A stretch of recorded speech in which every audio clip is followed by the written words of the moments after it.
அடுத்ததாக நடிகை சார்மிளா அவர்களை ஓரிரு வார்த்தைகள் பேச அழைக்கிறேன்.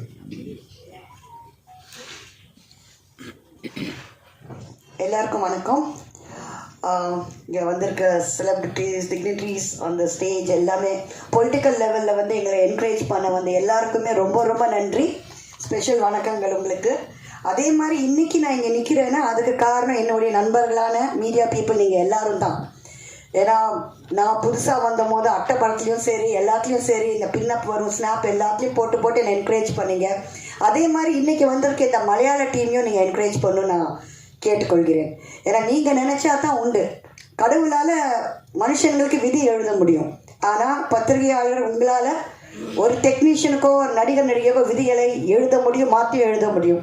ஸோ எங்களை பற்றி நீங்கள் எழுதுகிற வார்த்தைகள் என்ற அளவுக்கு வந்து ஆடியன்ஸுக்கு சென்று அடையுதோ அது எங்களுடைய ஒவ்வொருத்தருடைய வெற்றி. அண்ட் நம்ம சுப்ரீம் டைரக்டர் ஷைனு சவக்காரன் பற்றி சொல்லணுன்னா என்னை எப்போவுமே அக்கா அக்கா தான் கூப்பிடுவார் அவர்.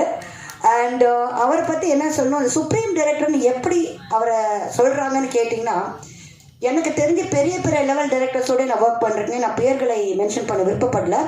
அவங்க எல்லாருக்கும் பிளானிங்னு ஒரு விஷயம் இருக்காதுங்க. ஆர்டிஸ்ட்டை கொண்டு உட்கார வச்சுருவாங்க. யாருக்கு ஷார்ட் எடுக்குதுன்னே தெரியாது. அவங்க ஒருத்தரோட பிளானிங் பண்ணிகிட்டு இருப்பாங்க. கேமராமேனும் டைரக்டரும் கொஞ்சம் பேசிகிட்டு இருப்பாங்க ஒரு பக்கம். பட் இங்கே போனால் நீட் பிளானிங் எல்லாமே இந்த செகண்ட் டேக்கு தேர்ட் டேக்கே இருக்காது. வந்தால் ஒரே டேக்கு மேக்ஸிமம் முடிச்சு தான் அனுப்புவார். அதுதான் சுப்ரீம் டைரக்டர்னு காட்டக்கூடிய விஷயம். அது மட்டும் அந்த காலத்தில் நம்ம கேள்விப்பட்டிருக்கோம், பாலச்சந்தர் பாரதிரா அடித்து வேலை வாங்குவாங்க, இவர் சிரிச்சே வேலை வாங்குவார். ஆமாம், இந்த இடத்துல நாங்கள் தப்பு பண்ணாலுமே இருக்கட்டும்மா அப்படின்ற மாதிரி சொல்லிட்டு போயிட்டே இருப்பார். அண்ட் ப்ரொடியூசர் கண்டிப்பாக சந்தோஷமாக தான் இருப்பார். ஏன் சந்தோஷமாக இருக்க மாட்டார்? ஏன்னா ரியல் லைஃப்லேயும் நல்ல ஒய்ஃபு, சினிமாவில் நல்ல ஒய்ஃப் நான்.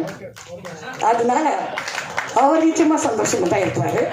அது மட்டும் இல்லை, இப்போது ஆர்டிஸ்டையும் டெக்னீஷியனையும் எந்த அளவுக்கு சந்தோஷமாக பார்த்துக்கிறாங்களோ ப்ரொடியூசர் எப்போவுமே அந்த அளவுக்கு சந்தோஷமாக இருப்பார். யூஸ்வலாக பார்த்தாக்கா ஒரு படம் தொடங்கும் போது டைரக்டர் ப்ரொடியூசர்லாம் ஒரு நாளைக்கு 10-20 ஃபோன் கால் வந்துடும் எங்களுக்கு. ஆனால் நாங்கள் 10-20 ஃபோன் கால் அந்த படம் முடியும் போது பண்ணாக்கா கூட சப்ஸ்கிரைபர் நாட் இன் ரீச்சு இல்லை அவங்க பிளாக் லிஸ்ட்டில் போடுறது, எப்படியாவது பணம் கொடுக்காம தப்பிச்சு ஓடணும்னு தான் முக்கால்வாசி பேர் இருப்பாங்க. ஆனால் இங்கே படம் முடிய 2 பேரும் மாறி மாறி ஃபோன் பண்ணி பேமெண்ட் கிட்டியோ, பேமெண்ட் கிடைச்சாச்சா, சார்மிளாக்கு பேமெண்ட்டு போயோ, அந்த மாதிரி சொல்லி அவ்வளோ கேரிங். ஸோ நிச்சயமாக கடவுள் பார்த்துட்ருக்காரு. மற்றவங்க சந்தோஷமாக வச்சுக்கிறாங்க, வாழ்க்கையில் என்றைக்குமே சந்தோஷமாக இருப்பாங்க. தட் இஸ் என்னுடைய வாழ்த்துக்கள் for the team. So thank you very much. நிச்சயமாக வந்து இவங்களை தமிழில் முன்னுக்கு கொண்டு வரணும்னு நினைக்கிறோம். ஏன்னா டப்பிங் படங்களையும் நம்ம பார்த்துட்ருக்கோம். நமக்காக மலையாள டீம் தமிழில் வந்து படம் எடுத்திருக்காங்க. அண்ட் உண்மையிலே சொன்னாக்கா அவங்க டெக்னீஷியன்ஸில் 1-2 பேர் கூட தமிழ் கிடையாது. பட் தமிழ் மேலே இருக்க பேஷனில் தேவை டூயிங். இப்போ என்ன மாதிரி தமிழ் ஆட்கள்லாம் 1-2 வார்த்தையை மாறி சொல்லிக் கொடுப்போம், இந்த வார்த்தை அந்த வார்த்தை. அது உச்சரிப்பில் நம்ம வினிதா சூப்பர், சொல்லவே வேண்டாம். ஸோ அவங்கெல்லாம் நல்லபடியாக பண்ணியிருக்காங்க. So thank you very much.